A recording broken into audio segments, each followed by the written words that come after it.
आम्हाला संकेत असे दिले की ते अजित पवारांसोबत जातील विलीनीकरण होईल पक्ष. आता तो त्यांच्या पक्षाचा विषय आहे. त्यांच्या पक्षाचं काय करायचं हा त्यांनी ठरवायचा मुद्दा आहे. शिवसेनेचं आणि त्यांचं भले आमची महाविकास आघाडी असेल, परंतु अंतर्गत दृष्ट्या त्यांना काय करायचं हा त्यांचा प्रश्न आहे असं मला तरी वाटतं.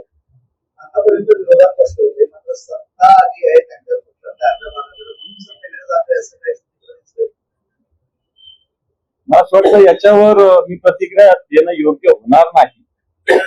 परंतु त्यांनी सांगितलं थोडी आम्ही करणार आहे. असे दोन मतप्रवाह आहे.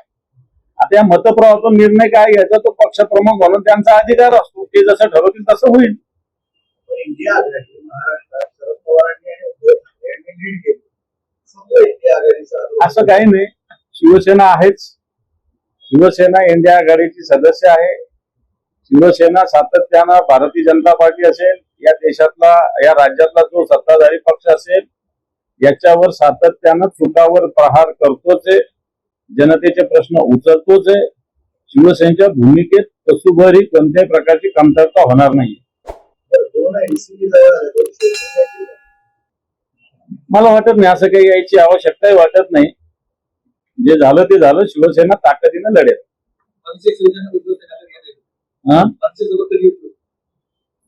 आता ते ठरवतील वरचे लोक. आम्ही कोण सर्वसामान्य काय वाटतं व्हावं असं वाटतं. पंतप्रधान नरेंद्र मोदींनी सर्वपक्षीय बैठका आणि राहुल त्या ठिकाणी उपस्थित झाले.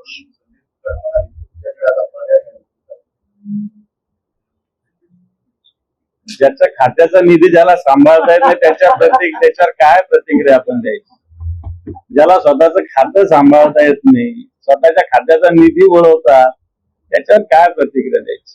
जो हल्ला केला होता त्यावर खूप मोठं राज्यसभा म्हणजे युद्धही उत्तर नाही, अतिरेक्यांना शोधलं पाहिजे तर त्यांना आपल्याला मागत.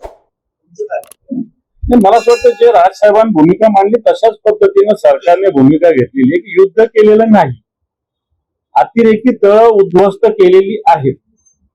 पण अतिरेकी तळ उद्ध्वस्त करत असताना अतिरेकी सुद्धा उद्ध्वस्त होण्याची आवश्यकता असं मला तरी वाटतं. त्याच्यामुळं जे कोणी अतिरेकी होते, ज्यांनी भारतात 26/11चा हल्ला केला, संसदेवर हल्ला केला, पुलवामा हल्ला केला, पहलगाम हल्ला केला, विमान आपलं किडनॅप केलं, अक्षरधामवर हल्ला केला, याच्यातल्या ज्या कल्पित संघटनेचे प्रमुख आहे मग यांना सगळ्यात आधी मग अझर मसूद असेल, आणखी ते दोघं तिघे जैश ए मोहम्मद काय काय त्या संघटना, या सगळ्यात आधी याचे म्होरके संपवले पाहिजेत. तळ उद्ध्वस्त केलं, मला असं वाटतं आज ही बिल्डिंग उद्या दुसरी बिल्डिंग वापरू शकतात ते.